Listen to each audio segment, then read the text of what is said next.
Hey guys, welcome to another episode of Amber Unfiltered. Today I'm going to give you guys my review of Backrooms, but before I do that, don't forget to like, comment, and subscribe. Also, if you want to cash at me at Amber Unfiltered Show, that'd be greatly appreciated. So girl, I just got back from the theater. Like I said, I saw it with my husband and my brother-in-law.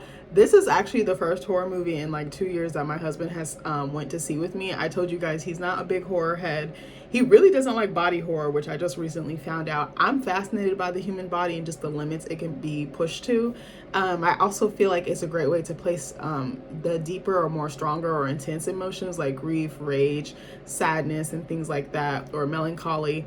I don't know. I just think it's such a fantastic genre, and I'm always going to stand behind it. I'm always going to go up for it. But the last horror movie, I guess technically he saw with me was Blink Twice. And I just thought about that. I was like, oh, he never goes to see horror with me. But I was like, I guess technically he did. To me, I would classify Blink Twice as a body horror, but that's just me because it is horrifying the things that were done to women's bodies in that movies. But I said what I said. So let's get into my review. I was very, very excited to see this movie. I've been keeping tabs on it. I've been reading little interviews here and there, try not to read too many spoilers. It was so difficult because like my favorite content creators have been like doing reviews and dropping them. And I'm like, bro, it just keeps coming up in my algorithm or my feed on YouTube. And I'm like, bro, I don't want to watch this. Like I do, but I'm gonna come back to it. I'm like, I want to form my own opinion. I want to have the full theatrical experience. I want to like immerse myself. It's been a busy day for your girl. I hope you guys are doing well and having a good weekend. I've been up since 6 a.m. this morning. One of my cousins graduated from high school, so we went to go support him for that. Then we went around, ran some errands. We have some bridal showers, baby showers, things like that coming up, so I was getting presents and stuff together for that. Grabbed a quick bite to eat. Girl, I was eating McDonald's French fries. Had no fucking business eating it. Hold on one second. I'm gonna turn my heater off. I feel like that's a little distracting. And then what else was I gonna say? I think after that we went to the car wash, which took so fucking long. I was like, girl, why are we here for a year and a day? Like I can't. I was like, we got places to be. We went home, let our dog out, and then went to my aunt and uncle's house, and they were hosting a little grad party for like friends and family to kind of just stop by. The food was busting. That might have been the best grad party food I've ever eaten. So shout out to my aunt Rachel. Love you, auntie. You did your big one. That food was busting. I had like 2 beef birria quesadillas. Them shits were fire. I was like, I should not be eating this, but I was like, I'm gonna do what I do. And it was like this spicy orange sauce. I put some cilantro on it. I think I had arroz con gandules, and that was my first time eating it. Girl, that shit was fire. I was like, who made this? And then my aunt's stepdad, sorry, I banged my fucking knee on my desk. My aunt's stepdad made, what was it? He made these creamy beans, and they were like, it was almost like red beans and rice. I put it on top of the arroz con gandules, and I was like, oh my God, this is so good. And then I had some salad because I was like, my dietitian's voice was like playing in my head, like, bitch, put something green on your plate. So I was like, all right, cool. And then I think I had like a couple little fried mozzie sticks from like Olive Garden with some marinara sauce. And I think something else, but I can't remember. And then we hung out with family and friends, ate and talked. My mom was there, my brother was there, so that was nice. And my aunt's mom, who I really adore that lady. She's so fun. She just has like a big, like bold personality.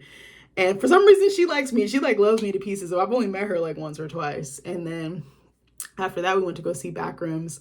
And I was just like, I'm so hype. Tell me why.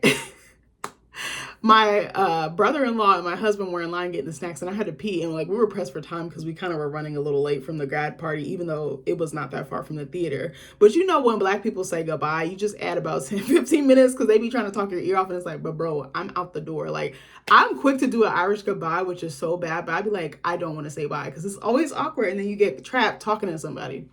So I was like, babe, can you go in line and get like the snacks and stuff? And he was like, yes. So my brother-in-law paid for our snacks because I paid for all 3 of our tickets, which is fine. And I went to the bathroom. So I come back, I join them when they're in line. We're getting ready to pass the tickets and stuff. I had heard this girl talking to a guy. She was like, hey, what showing are you going to? I didn't know if she was doing like a survey, because sometimes they'll have like anonymous movie survey takers or whatever there. So sometimes I was like, I don't know. But I was like, she's asking a very specific question. She was like, what showing are you going to? And I was like, that's a weird question to ask a complete stranger. So tell me why she was behind us in line. I think somebody was putting the butter on the popcorn. I think I was helping my husband trying to get the snacks situated, putting stuff in my purse so he has less stuff to carry, right? So all of a sudden, this little girl, this cute little Hispanic girl, and her, I don't know if it was her boyfriend or her friend or what. I'm thinking it was probably her boyfriend. She was like, are you guys going to the backroom showing at 4:50? And my husband was like, yeah. And he was like, why? She was like, oh, can you guys pretend to be our parents because we're underage? Bro, my husband looked her dead in the face, said no, and kept it pushing. And I was like, I would have said yes. I was like, I'm such a bad influence. So then they were like all up on us when we were in line, like about to give our ticket to the little ticket taker. And I was like, are they about to lie and be like, oh, we're with them? I thought they were just going to kind of like bypass, like, you know, act like we're in the same party or group. But I'm like, they have to check individual tickets to stop, you know, people from doing stuff like this. So, bro, they actually got in. Then why did they sit down? And then someone came in and checked and asked again. And I was like, why y'all not asking to see ID? Like, and I was like, oh my God. So I've never had that happen. I swear I've been having the craziest experiences. And let me tell you, I was so fucking pissed because the other day I tried to go see I Love Boosters on my last day of PT. I was like, oh, this is going to be a little treat. I'll go to the movies. I'll just do something different. I won't just immediately go home. Because to be honest with you guys, I had a little bit of like, I don't want to say depression, but I had like a hard day the other day, and I was just like a hard couple of days. Me and my husband both were. It was just like off, just shit was going left. And I was like, I just want to do something to lift my spirit. I don't want to go home. I think the first day we had it and we both were having it. I was like, let's go out. I was like, let's go get hibachi. That shit was so fire. And I did salmon. Oh my God, it was so good. But I feel like they skipped on the rice. And then the next day I was like, let me just do something else because I wanted to do stuff to like lift my spirit. Bitch, I remember literally looking up the showtime in the morning. I didn't buy the ticket. I was like, oh, I'll buy it later. Maybe I'll see if my husband wants to go with me. I knew he wasn't going to want to see it because it was just so trippy. But I was like, let me just see and give him a chance. Looked multiple times. Bro, after PT, because the showtime was like at 6:50 and my PT ended at 6. So we went and got mod pizza and I made my own pizza. Bro, I tried this plant-based sausage. It was so fucking good. And then I like made my own pizza. I did cauliflower crust. That shit was fire. I did that. I did like an olive oil base. I did the plant-based sausage. I did broccoli, pickled onions, and a couple other veggies. That was probably the best fucking pizza. My only complaint was like I should have got like a buffalo drizzle or something to just add that kick. But I was like, okay, so we went to Mod Pizza, had enough time to eat that, and the theater was like in the same shopping center. So I was like, okay, I'm gonna go. Bitch, go to the kiosk, the movie's not there. I'm looking, and I know like if you don't buy your ticket by a certain time, they won't let you buy it. But I'm like, girl, it's like 6:45. I'm pushing it, but I can still go. Bro, I have the Regal app on my phone, pull it up, it's not there. Bro, go to look on Google, not there. And then when it was there, but I clicked on it, it was like, sorry, we're unable to process. I was so hot, and thank God my husband hadn't left the parking lot yet. So I walked back out. I was so mad. And I tried to see like what other movies were out. Because I told y'all sometimes they do the mystery movies, but it was Thursday and it was on Monday. I was like, fuck, I missed the deadline. So I just went home. I was so mad. I was like, I really wanted to see this movie. I had heard it was good.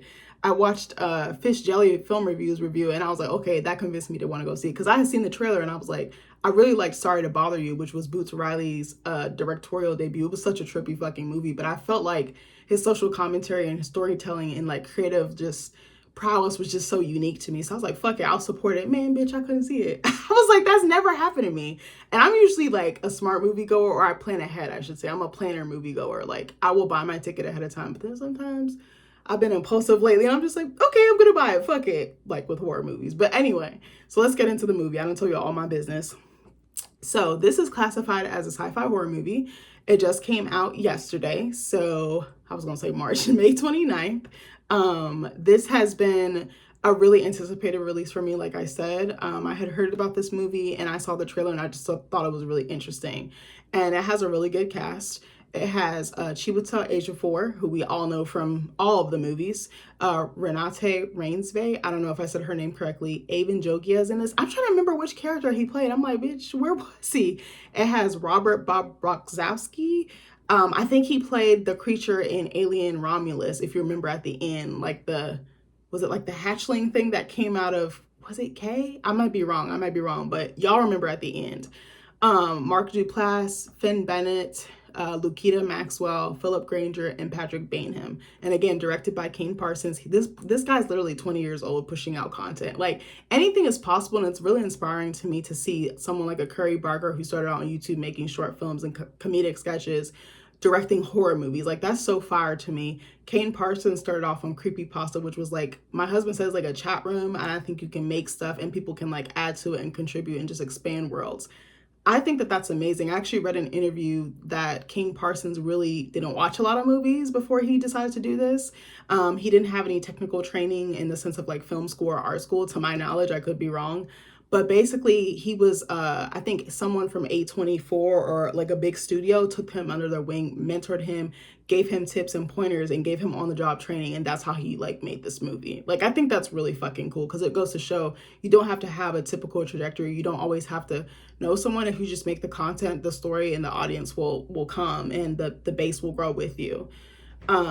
So it says, oh, he co-scored it. I did think I knew that.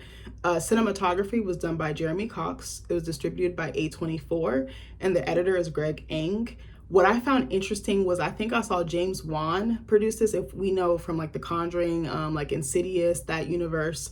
I think I also saw Osgood Perkins, who did Longlegs, if I'm not mistaken. He has other movies, but that's the first one that rings a bell. So he had some really good horror auteurs in his corner, in his back pocket. And I really love that, you know, some masters and some artisans of their craft are mentoring this young kid. I am really actually excited to see what else he does, and I'm going to support future work from him. So, like I said, it's a 2026 American sci-fi psychological horror film directed and co-scored by Kane Parsons in his feature-length directorial debut, and written by Will Saduk. It is based on Parsons' web series and inspired by the Backrooms creepypasta. In the film, Clark, a furniture store owner, and his therapist, Mary, discover a dimension of seemingly endless liminal spaces accessed through the basement of the store that Clark owns. So what was I gonna say? Oh, I don't think I knew this. Okay, so there's a little blurb I'm gonna read here. This is from Wikipedia. After uploading the web series in January 2022, Parsons was approached by several studios about potentially adapting his series into a feature film. He was 16. That's impressive to me. In February 2023, it was officially announced that work had begun on a film adaptation of The Backrooms based on Parsons' videos, with Parsons directing. Roberto Patino was initially set to write the screenplay, but was replaced by Will Saduk. Filming began in the summer of 2025 and concluded in August 2025. So he made this film in a few months, which is also impressive to me. So it says Backrooms premiered at the Aero Theater in Los Angeles on May 7th, 2026, and was theatrically released in the United States by A24, on May 29th. The film received positive reviews from critics, with praise going toward Parsons' direction and the performances of the cast. Backrooms has grossed $38.4 million. I wonder what his budget was. I have no idea. What was his budget? Does it say? His budget was $10 million. So, okay, so he's breaking even. He's doing pretty good. And this is it has like almost a 2-hour runtime. It's like an hour and 50 minutes or something like that. Okay, so let's get into the plot. And one thing I want to say, because I feel like I might forget later. Now I'm getting cold. See, this is the devil's work, okay? Why am I getting cold all of a sudden? I might turn my heater back on. Hold on. I was trying to grab my sweater, but now I'm like, I want heat. I'm bipolar, I swear, but I'm also anemic, so I be getting hot, then cold, and hot, and cold. It be feeling like menopause, but backwards. So one thing I really, really enjoyed about this film is that I love the artistic direction. I loved how, actually my brother-in-law put it best. He was like, this almost gives like found footage, which it kind of is in a way. Not kind of, it is. But then it meshes like a very modern aesthetic for the time period that it's in, because it's set in the 90s. But I love the back and forth and how it's kind of blurry and like vintage when it shows the found footage aspect parts or the scenes. But then it's very modern and clean and has a very certain look. I actually really like that. And I love the brightness in this film. I kind of love the play with the light. The lighting is very, very good. The sound design is very good. I actually really love the costuming, especially Renate Reinsve's character, Mary Klein's styling. I really like that. I like Chiwetel Ejiofor's styling as well. But anyway, I got those things out of the way. So it says, in 1990, scientists from the Async Research Institute watched recovered footage from fellow researcher Naren Warren, who went on an expedition into a large extra-dimensional space known as the Backrooms, was separated from his group and unalived by an unknown entity.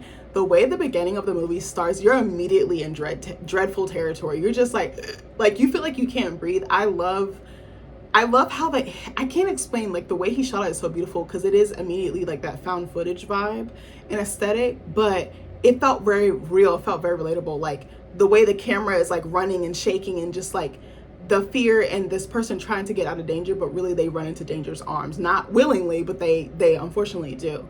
And then we see this entity, but we get like an outline. It's not immediately spoon-fed to us, which I really, really like. I feel like I liked it. It created more mystery and it created more suspense and tension for us as viewers. And you're like, what's going to happen to this guy? You probably 9 times out of 10 know he's not going to make it. But it was it was really cool because like he's trying to find a way out of this like maze labyrinth, which is the back rooms, and he like records telling the other researchers like, please help me, I'm assed out, like please throw me a lifeline basically. And you just know like he's fucked, like there's nothing he can do. But I don't know how to explain how just interesting it was and how it immediately pulled me in. Then we we move along to Clark's storyline. So Chibuta at age of 4 plays Clark. He owns this like shitty bootleg, almost like Bob's Discount Furniture. No offense to Bob's Discount Furniture. Actually, I have smoke with them because when me and my husband we moved into our first place together, which was an apartment before we bought our house, we went in there and nothing was on discount, baby. Everything was much more expensive than when we went to other stores. And I was just like, bitch, you're supposed to be more for the average everyday 9-to-5er. Why does it feel like I'm Paris Hilton out this motherfucker? Like, it was so crazy. But anyway, so I do kind of have smoke. But it was just like giving Discount Furniture like bargain basement furniture. And it was so funny. Like, Clark is like, he's kind of a loser. Like, I don't want to say a loser. He's not very successful. He doesn't have a lot going for himself. I would say him and Bear from Obsession are relatable in that sense. Like, they're just lost in life. There's a kind of like a woe is me, or like a melancholy. Like, he just seems very dejected, like down on his luck, like very downtrodden. It's just like his business is hanging on by a thread, but it's like he's not really it's like he's trying to do what he can to attract people, but it's just like it's not working, and it's not authentic, and it's not organic. And I think that's why it's not working, because he's forcing something that should come naturally, you know. And I know that being a business owner is a hard thing to do, so I don't want to shit on him too hard for that. So anyway, he is an alcoholic. He just got divorced from his wife, and he began seeing a therapist. And the therapist actually has trauma as well. One thing I will say, I think this movie does a great job of talking about mental health and repressed trauma. To me, the movie was a meditation on mental health, and just like, again, if you don't address your demons are going to address you, and they're going to become real, and they're going to become much more unmanageable. But anyway, yeah, her mom, it was interesting how it started out too. There was another opening scene where we see Dr. Klein as a little kid, and we see like her house basically getting like bulldozed by like a construction crew or whatever. Like, actually, she's like an adult watching this, but I think before that we see a younger version of her with her mom, and it's just like the foundation of her home is crumbling. But I think that was also saying her mental health was crumbling. Her world as she knew it was crumbling because of her mom, and her mom being unwell. So the store is just not doing good. Clark's furniture store. So his electrician, he's like, Clark is in his office like looking at receipts, matching bills, matching invoices or whatever, and then his electrician comes in and is like, he's like, hey bro, why is my electric bill so high? And come to find out, the fluorescents are turning on and off. There's something weird going on with him. And I was like, that's the Backrooms, like almost sending a beck and call, or a call and response, or a call hoping he responds. And I was like, girl, I would have sold that store in a heartbeat, bitch. That thing would have been set on fire. Okay, do you hear me? So the electrician is like, hey, can you show me your breaker? And he takes him downstairs in the basement where there's more furniture, and there's a breaker. And we do see that there's 2 sets of breakers, one on the right, one on the left, like a normal one. But then we see 3 breakers, and they're like red switches, and they're like turned down. So he like turns them on. And he's like, where the fuck do these go? Because they don't see anything happening. And he also has 2 employees. It's like a girl and a guy. One is like his assistant store manager. The other guy, I don't know what he does. So then we see Clark in bed. We think he's at home because he actually got kicked out by his wife, or soon to be ex-wife, I guess ex-wife, because he's divorced. And bitch, he's sleeping at the store. Like, he eats shit, breathe at the store. And I was like, damn, my man is hard on his luck. But I think he's one of those people, he causes the mayhem and the chaos in his life, but then he doesn't take accountability, which is like, some of us do be like that. And it's like, sometimes we need to be calling people out for this. Like, I love you, but you part of the problem, okay? So he's sleeping at the store, he's drinking in the bed, and then he sees something going on with the lights. And he's like, I'm about to go investigate this shit. And so he's investigating it, and then something happens downstairs with the fluorescents in the basement section of the store. Then he's about to leave. He sees the wall, and there's like a slit, and there's a light. There's a fluorescent light coming in. He's like, hold up, is there something down here? And he's also drunk, or he's like buzzed, you know, he's a little inebriated. So he decides to go through it. Bitch, he goes to the wall. His whole body just dissolves through the wall, like he a fucking ghost or something from another dimension. I was like, baby, I don't care how much alcohol I think I have, I'm not going through no wall. Once I go through a wall, it's over for me. What? I'm about to get dragged up the wall by a demon. What do you mean, bro? So he goes to the wall and he's like shocked. And I actually was thinking about this. There's dialogue in there, but I don't think dialogue entirely moves the movie. And I don't say that as a dig. I don't say that as a disrespect to the filmmaker or the creative team.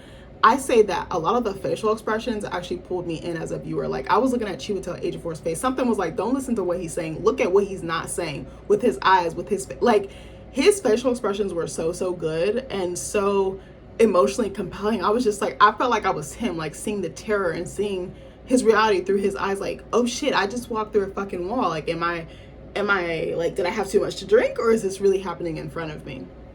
So he goes to the wall and he comes into contact with the back rooms. So he comes across several different rooms. I loved how each room had its own feel, and me and my husband were like, it was kind of like it's just tilted, like it's off kilter. Things that should be normal, like furniture, like clothes, like, you know, just everyday objects, routine objects you come into contact with or need to use, were kind of off their kilter. Like the furniture was stacked, you know, maybe two chairs kind of stacked on each other, like, you know, Jenga or Legos or something like that. It was really trippy, and it made like all my senses just kind of go up. It felt like, you know, like the hairs on the back of my neck were standing up. Like, it was very clever, and it was very subtle. It wasn't super overt, and it wasn't spoon feeding. And I hate that, because audience members are not stupid. We can pick up on what's not being said, and we can pick up on what's being said, you know. We can interpret, you know. That's the thing I love about art. We all take away something different from it. So he goes through the wall, he comes across different rooms, and he's just like, the fuck? He's like, what's going on down here? So then he hears like this audio recording of like this guy speaking different languages, like German, French. There's like a cardboard cutout. It's got some wires attached to it, like, and then he like goes in this room, and there's like a little square like door, like crawl space. Like, it's just so trippy. Like, I can't, this is like, you guys need to go see this movie. I don't really say that often, maybe I do, but lately these movies have been hitting in like different ways. That's why I said horror is just so unique to me, because there's so much for you to play with there. I think you don't always have to explain everything. You can kind of just make your universe and make the horror whatever you want it to be, and that's what I truly love about it, because there's so many things you could say with this genre, and I think that Ken Parsons does a great job with that in this movie. So he again finds the scientists or the researchers' belongings, and he hears the creature from the beginning of the movie, and he like barely gets out by the skin of his teeth. Was it that scene where he was trying to get out, and he's like banging on the wall trying to get out, and he's stuck, and then finally he gets out? And I was like, bitch, what would compel him to even want to go back? So anyway, and there's some other stuff that happens, but I'm kind of reading off of Wikipedia. I'm probably sure I'll remember out of order, because sometimes my reviews are out of order. But anyway, so then we see that a scientist or researcher is actually watching Clark from somewhere else on a camera. And I'm just like, damn, it's kind of giving like social engineering. It kind of reminded me of like a Divergent or something to that effect, like where you're in this like simulation, you're in like this curated world, and then you break free of it, and then you're like, oh shit, what do I do now that I have this information? So then Clark goes to a session, and he tells Mary about the back rooms. And she's like, okay, well, you said you haven't been drinking for a few days, so maybe you're having like a bender, maybe you're having withdrawal, and maybe this is a result of that. And I meant to go back too. So there's a session, I think at the beginning of the movie, that he has with her. And she's like, they're about to wrap up, and she's like, let's role play so we can talk about your feelings in that moment and how we can process them and how we can basically swap them, almost like EMDR or ED, is it eye desensitization movement? What is it called? Y'all know what I'm trying to say. EMDR. I don't want to say the wrong thing, so I'm just gonna look it up. But it kind of reminded me of that, of eye movement desensitization and reprocessing, which is EMDR, which I told y'all in another video. Basically, you put an object in front of your eyes, you move it back and forth, you talk about a traumatic memory, and then swap it out with something healthier and something that is a little bit more easier on the mind to process. But it kind of reminded me of that, because she wanted him to role play a really tense moment, which is when his wife kicked him out of the house. So he had come home late, his wife was already asleep, he broke a glass downstairs because he was fucking drunk, and she came downstairs and was like, what the fuck is up? And he's like, I'm sorry, I broke the glass. And then it kind of spirals, and she's like, basically, I'm leaving you and get the fuck out of the house. And he's like, bitch, it's my house, because he pays for everything. He pays for her tuition. She's trying to be a lawyer. She is in school, so he has no help. So all the burden is on him. She also wants kids, and he's like, well, kids cost money. And I was like, he ain't wrong about that, but there's a better way to communicate that. So he's really angry because he feels like he's working his ass off, and he's not getting anything in return from the relationship, and it just feels like he's drowning, literally. He's burning out. And I think I wish a lot more men had the space to say that without being criticized, laughed at, or belittled. So it's interesting how that scene is played, and I love the fact that they don't show really his wife too much. Like, they show like a picture of her, and I think there's a scene where he's outside of her house, but it's more like from his point of view. But I'm like, I wonder what it was like for the wife to be married to somebody like that, because you can tell he looks like Mr. Rogers on the surface, but he's got some demons lurking beneath the surface. And probably he feels like a failure because he can't provide as a man, because his store is doing bad, his business is doing bad. And it's interesting too, he gets mad in that argument with the role play scene with his therapist, because he's like, I'm an architect by trade, but I have to work at the shitty furniture store to support us. And that's a good thing. That's an interesting message too. Not a good thing, but it's an interesting message or a social commentary to make, because a lot of us are doing things that we really don't want to do, but we need the money, we need to survive, because this world really isn't set up for us to use our gifts to make money and to make viable incomes or passable incomes, if that makes sense. Like, it's really difficult, and I think a lot of artists have a hard time being paid as well. I was just telling one of my friends this. I was like, it's really, really difficult. Actually, one of my coworkers and one of my friends today, but like, you feel like a failure, and there's so many times you give up and you're like, why am I even doing this? But like, art is like a calling. Being a creative is a calling. It's something that God places inside of you. I feel it's divine. I feel like it's from above. It's from somewhere else, because it's really not us. The art drives us, but it's really, I think it's a connection or a landline or a telephone line to God. That's what I think, but I could be wrong. But I was just like, damn, like, sometimes you think you know your path, you think you're straight, and then something deters you, or you detour from it, or you veer off from it. And I kind of feel like that even now a little bit, but I'm like, I think I'm doing okay, and I'm gonna get back up, and I'm gonna figure my shit out. But it was interesting. I was like, he probably does feel like a failure. He probably feels like a little bit of a sellout because he's not doing the thing that he's really skilled at. But anyway, so that scene was interesting. And then we get some in-between scenes of Mary trying to function in her day-to-day life, and it's clear she can't. Like, there's a scene where she's at a party. I don't know if it's at her house, I think it is, or her practice or whatever, and she's in a room full of people. You know, she's laughing, talking, but it's like she's not really present. She keeps thinking about her past and her trauma and the things that she's repressed or suppressed, and we see her sneak away to take pills to kind of calm it down. So it's like, it kind of reminded me of Dr. Rose Cotter in Smile 1, where like she just is running away from it, and there's like a denial, and there's like oh, well, it wasn't as bad, or I don't need to address it. But it's like, you better address it before it becomes something bigger than life that you can't take on. You know, we're not, it's hard. I feel like I had some more thoughts I wanted to say, but that was pretty much it. But anyway, let me get back to the review. So what was I gonna say? So yeah, he tells her about the back rooms. He even has like a map drawn out, and she's like, I don't know. So he decides to go back. He recruits the 2 kids that work at his store. It's Kat and her boyfriend Bobby, and they were interesting characters. I wish we got to spend a little more time with them. But we see that the store is like never busy. There's never any customers. There's even a scene at the beginning where he's filming a pirate commercial, because his shop has like a pirate themed name or something like that, and it's just so cheesy, and it's so like almost used car salesman. It's kind of like Matilda's dad with the fucking selling the lemon clunker cars. Like, it was kind of like that. And it's just like, this guy is a fucking failure. Like, he's at his rock bottom. He's at his wit's end. So it kind of reminded me of in Better Call Saul, when he kept hiring those college kids to film him like doing heroic acts so he could draw in customers. It kind of reminded me of that. I gave that tease, and if you know, you know. So he's like, hey, he goes to their house, and he wakes them up, and he's like, can you guys come back to the store? I'll pay you extra to work overtime. And I'm like, does this bitch even have money to pay for this? Like, and now that I'm thinking about it. And they're like, how much? And he's like, well, 2 hours. And I'm like, 2 hours of overtime ain't shit. If you said like 5, then maybe I would have been on board. And they're like, so what are we going to be doing? And he's like, research. Bitch, that would have been a hell no to the no. I said, hell no. I'm not doing research. You can't give me no tea on what I'm doing. Absolutely not. Like, I'll stay late and work extra, but you need to tell me what I'm doing and what you expect from me and when you want it done.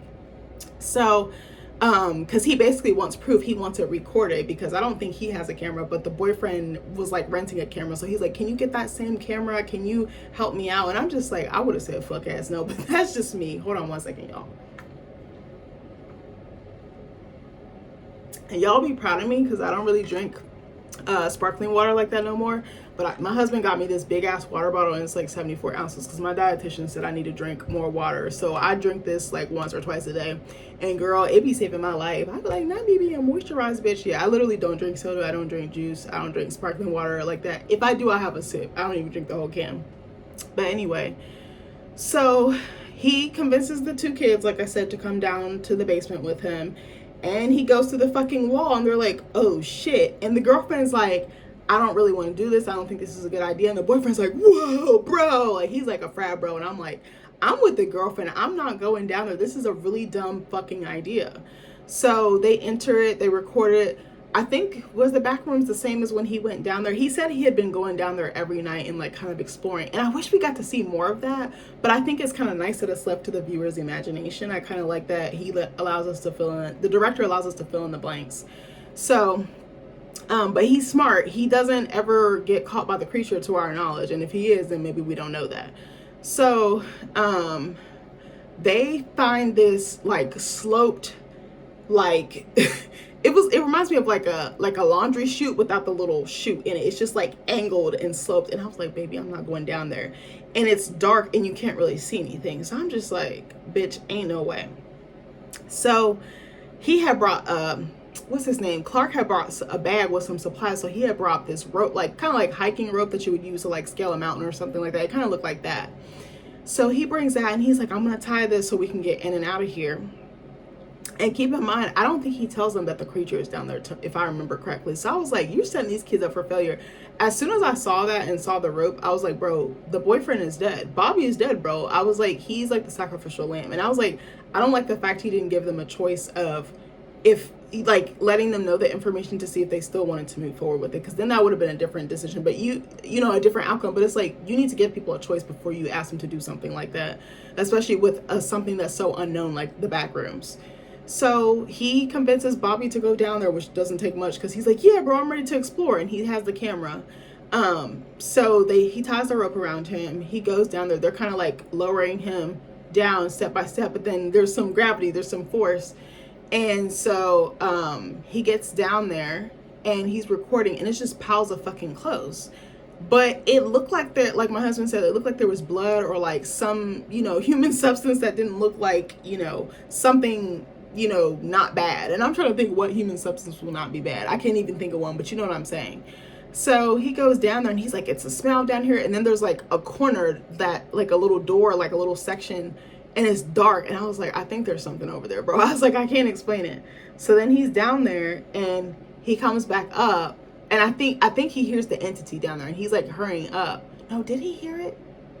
I can't fucking remember if he heard it or not while he was on the level floor, like, of the corridor. So then they pull him back up and he gets pulled back down by the entity and gets snatched and killed the fuck up. I was like, oh my God. And then the entity, like, pulls the rope and I think something like a table or something pushed them down there. So they're all three down there. I mean, the boyfriend's already dead. Kat's down there. She's freaking out. She's trying to help Clark. I mean, she's trying to help Bobby. I don't know if he had already died yet, but he basically gets tore the fuck up. I don't remember the exact order. And then the girlfriend gets snatched up, and then Clark is trying to figure out how the fuck he can get out of there. I'm like, girl, ain't no fucking way. So then, yeah, Kat and Clark get separated, and then he's running around trying to figure out how to get the fuck out of Dodge. We see like this pool room, but there's not actually any water. Like, it's so trippy. Was it actually any water? There was one scene where there was a pool section with water and there was one without, so I might be mixing them up. Then he like comes across these like disfigured human otherworldly creatures. It was so creepy, and they like ambush him. Like, it was so fucked up. I can't even explain it right because it's like you just have to see it. Like, you would know exactly what the fuck I was talking about if you saw it. So then him and Kat are separated by this, like, you know, like pool tile. It kind of looks like that. He's kind of like in a space like that, and it's like different layers and tiles or whatever. And she's on the other side. She can see him, but he can't see her. So I guess she's looking through a glass wall so she can see him. So he's like, Kat, where are you? Where are you? So he's like looking around, calling out for her, and he sits the camera down, bro, which was rookie mistake number one. And I'm like, bitch, if you've been going in the back rooms every night, you know not to do that shit. You know not to do that stupid ass shit. So then they're talking, and then Kat's like, look out behind you. We see something pick up the camera. I said, bitch, that entity is about to fuck his ass up. Remember on 40-Year-Old Virgin when Jay was like, bitch, get out of the room, that was me. And the lady next to me, she had me weak because she was like whispering to her kid or whoever. So then what was I gonna say happens after that? And then I think it cuts out. Bitch, when I tell you the whole theater was silent, I was like I can't breathe because what the fuck happened to Clark? So then some time passes and Mary receives a voicemail from Clark saying, hey, oh, and to add to this, Mary like has touted herself as like, I can help you heal the window from within. Like she's very like Mother Earth, spiritual, I can awaken thee. And she's got like a book and like these tapes and stuff. So she receives a voicemail from Clark saying, I opened the window, which is like her saying, and he's like, I'm not coming back. And she like, bitch, hold on. But we don't get a gauge of how long he's been gone. And I wish the director played into that a little bit more, but that could have been deliberate. That could have been on purpose. That could have been a deliberate creative choice. So I'm gonna respect that if that was. So then Mary's like, bitch, I'm about to go investigate. And I was like, you better than me, because I would have been like, I'm about to get a new patient. I'm about to feel a new patient with his slide. I said what I said. So she goes to visit his store by herself, doesn't tell anybody where she's at. She figures out the entry to the back room. She goes in the basement, and her expression too, her facial expressions were really good because she's in utter shock. One, that she finds it, and two, that she's able to access it. Like she's shocked that she's able to get through the wall, because I was like, that's not a normal thing. Humans are not meant to walk through walls. Like this whole ass fucking cement, concrete, drywall, all the things. We're not wired for that. So she starts wandering the hall. She starts wandering the different rooms, and some of the things that were in place when Clark first entered there are no longer there because the entity has kind of wreaked havoc on those. So she doesn't see the same things, and I thought that was interesting that she sees something completely different from Clark. So she finds Clark, and he's being all weird. He's like hiding behind a wall, like an angled wall, and then all of a sudden, I think we hear an entity coming, and then Clark fucking chokes her, and basically she becomes unconscious. So then we see the scientist that was watching the other scientist from the beginning of the movie. He's preparing dinner, and he's about to sit down on the couch with his family, and he sees Clark, who is trapped in the back rooms, in an ad for his store.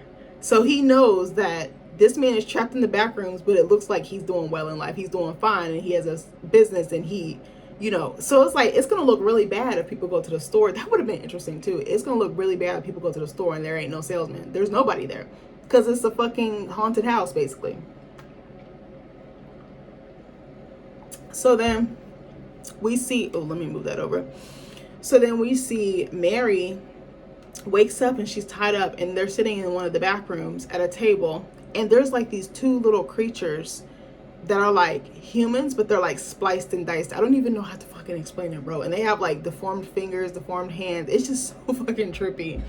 There's like one in the corner behind him with like a red suit, a red hair, I don't want to say hairpiece, but red hair. And then there's like a guy who's like a little person. I don't even know how to explain it, bro. I can't even explain it. There's like three of them in this room, but they don't really talk. They don't really have any functionality like that. So then they're sitting down, and so it says he's joined by the still life. They're imperfect copies the Backrooms makes of humans. And the way my husband explained it, which I didn't really get, he said that basically they're memories of people that have been down there. So it's like it doesn't remember it exact to the T, to the exact detail. And I was like, that's kind of like AI. Like AI doesn't get everything right. It tries to get it as accurate as possible, but it only is feeding off what we feed it. You know what I'm saying? So then we basically see that Clark is like, he's gone mad. He's basically, like I said, succumbed to his reality. He doesn't even try to fight. He doesn't even try to make his way out. I think because a part of him has accepted that he's fucked up, and he's like, I deserve to be in a fucked up space like this because I'm a fucked up individual myself.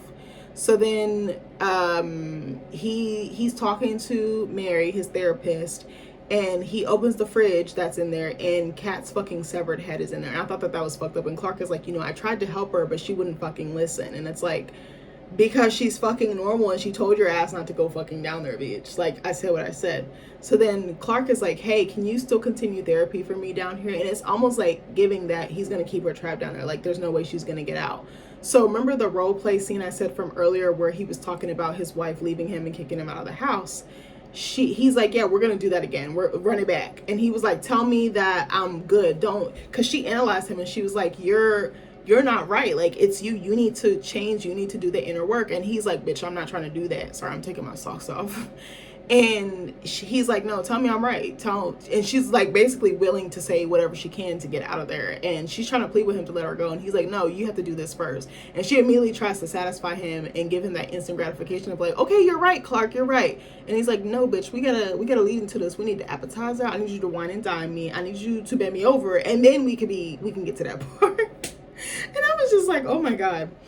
So then they role play again, and it's so intense. And I love Chiwetel Ejiofor in this scene because he just ate down the emotional depth, the way he, like, his character unravels and is basically, you see how unwell he is and how unhinged he actually is.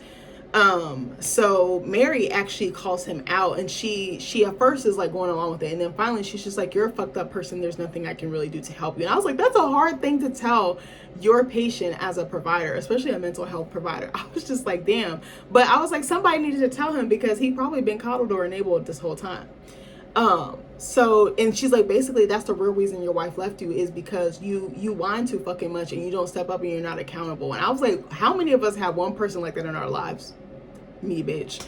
But it was very interesting. So then he kind of is like, oh shit. And then and Mary's like, let me fucking go. She's like, and he basically tells her he wants to stay down there. He's like, I'm okay with this place. He's like, I don't want to change. I'm going to be exactly who I am. And she's like, okay, then don't change. And he's like, I want to stay down here. This is my bread and butter. This is my jam. And she's like, okay, then stay, but let me fucking go, bitch. I ain't got nothing to do with this. I ain't got nothing to do with the price of tea in China. Okay, I said what I said. So he does begin to free her. And then this the still life, I didn't know that's what it was called. It's like this deformed humanoid copy of Clark in a pirate costume. It was very weird. It was very creepy.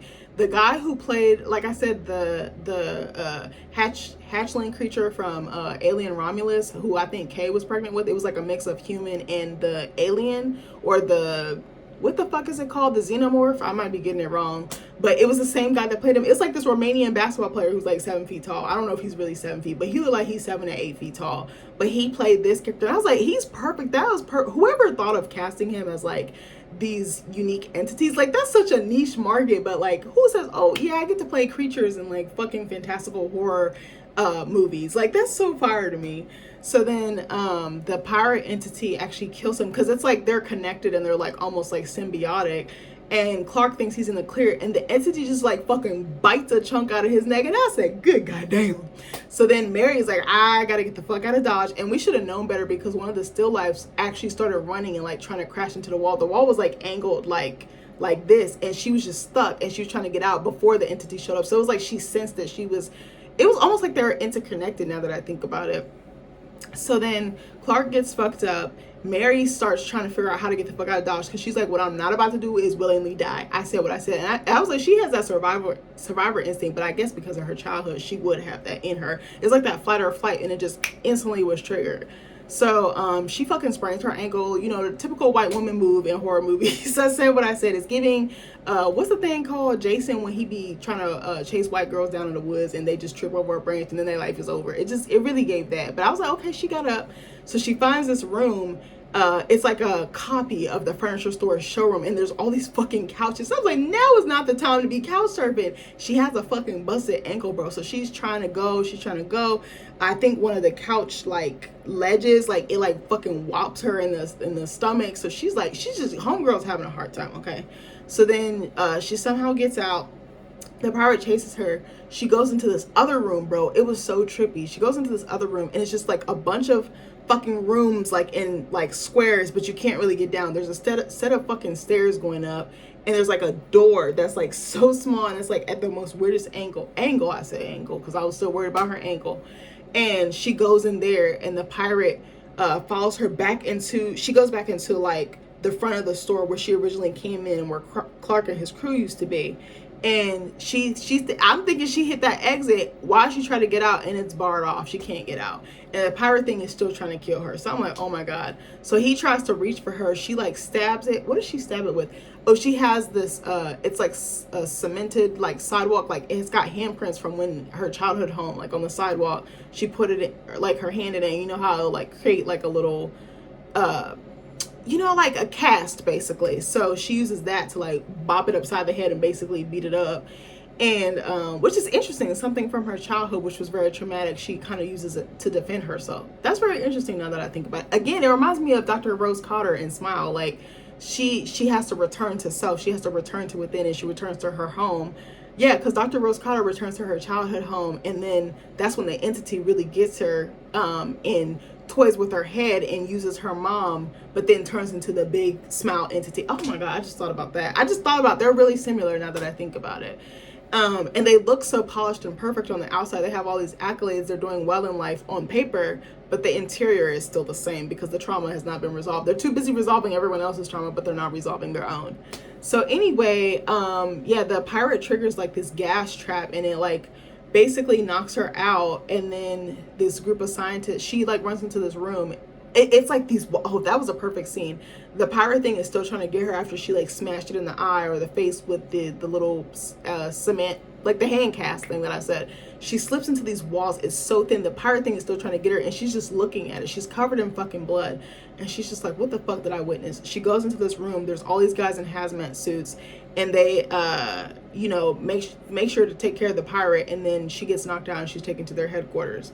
So then she is being taken down this like basement underground thing, or it looked like it, and she sees the pirate thing, and then she's taken to an interrogation room where she meets Phil, which is the scientist that had been watching Clark, that what was I gonna say, I think might have worked with the guy that went missing in the beginning, that was also a scientist.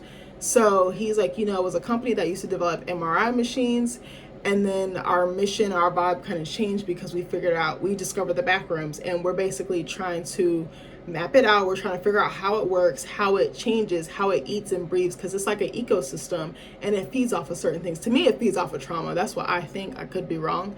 And he's like, there's reports of more doors. There's reports of like basically an expansion. And he's like, it's open in the surrounding area. So we're trying to figure out how this all connects, how this all works, how to break it, not break it, all the things. So he's like, I need to ask you some questions. And he like starts holding up pictures. He's like, is this where you, how did you get into the back rooms? And she's like, I basically went to a furniture room store. I went in the basement and I walked through a fucking wall. Then he's like, he holds up a picture, or no, he asked her a question. He's like, so why did you go in there? She's like, my patient was down there. And then they hold up a picture of Clark, and they're like, is this the guy? And then she's like, wait, you're asking me all these questions, but what are you going to do to me when you're done with me? And then it cuts out, and she's smiling, and she's not really listening to what he says. And you basically know she's going to die. She's fucking, her ass is grass. So then inside of the back rooms, there's several different levels. We see different like back rooms and different like it just starts going down. It's almost like an elevator. And we see Mary's memories. Oh yeah, Nick was saying that. Okay, now that makes sense. We see her memories forming in the back rooms, and it basically like using her DNA to create more back rooms. Oh, I just thought about that. That's kind of fire now that I think about it. And then we see a new still life of her sitting in a interrogation room, and it's basically given to us that she didn't really make it, but she tried her best. I will give her props. She tried her best, because where Clark gave up, she pushed through, and she's like, I gotta get the fuck out of Dodge. Overall, I thought this was a really unique concept. I thought the execution was really, really great. Like I said, I thought the cinematography was good. I loved how they went from found footage to like that clean 90s aesthetic, and they kept kind of going back and forth with that. I love the costuming. I love the acting. I liked that they put Renate and Chiwetel together. I thought that was a really interesting pair, because I would have never thought to put them two together. I did like the supporting characters, but it was mostly focused on Clark and Mary. And I like that the take it talks about, I also thought it was interesting too, let me go back to how they said they developed MRI machines, but this backrooms thing is playing with the human mind. It's like the human mind cannot comprehend this, and we're so curious about it. That's why a lot of them were drawn into the backrooms, with the exception of Kat, because Kat was like, I don't got time for this. But I thought it was just interesting. Like there was just I think tonally it was really great, because it really captured like dread, anxiety, curiosity, like all the things, a lot of emotions that we don't address and we don't always talk about. But I thought it was really clever. I thought it was very different. I actually think this is the best horror movie I've seen all year. I like this one and Undertone the best, and then I liked Hokum and Obsession. I know that's probably unpopular, but I really would like to see some more horror movies. I think me and my husband and brother-in-law talked about seeing Resident Evil. My brother also wants to see Evil Dead Burn. I don't know if you guys have heard of that one. I'll give you the plot real quick. It is, I don't know if I'm gonna see it because I don't do well with zombie movies or zombie-like movies. So it says, after the loss of her husband, a grieving woman seeks solace with her in-laws at their secluded family home. However, it soon becomes a reunion from hell as the Book of the Dead unleashes the demonic forces that transform them into deadites one by one. And this is, oh, Sam Raimi's producing this. This is coming out July 10th. I don't know. He sent me the trailer. My brother sent me the trailer, and I was like, I don't know about this, because it was giving me claustrophobia, and I was like, girl, I don't do good with zombie movies. For some reason, they give me fucking nightmares. But anyways, I thoroughly enjoy this movie. I'm going to be watching for Kane Parsons. He's probably already working on his second movie. I wouldn't be shocked by that. I'm just so proud of people transitioning into the horror space. I told you guys my dream is to one day direct a horror movie. I want to write it and direct it if possible. I don't even know how to write movies. I don't even know how to direct. I've always had such an immense respect for people who make movies, because this shit is not easy. To get the money, to get people to believe in you, to get people to invest in you, to help produce, to get your name out there, to cast. Like, it's so much that goes into it. I realize that directors are problem solvers, because if something goes wrong on set, it all falls to you. But I thoroughly enjoyed it. I thought it was so interesting. And I realized I always sometimes want more of a backstory or development with horror characters or leads, but I'm like, sometimes you just have to jump right into it. You have to jump right into the thing. You have to jump right into the trauma or whatever it is.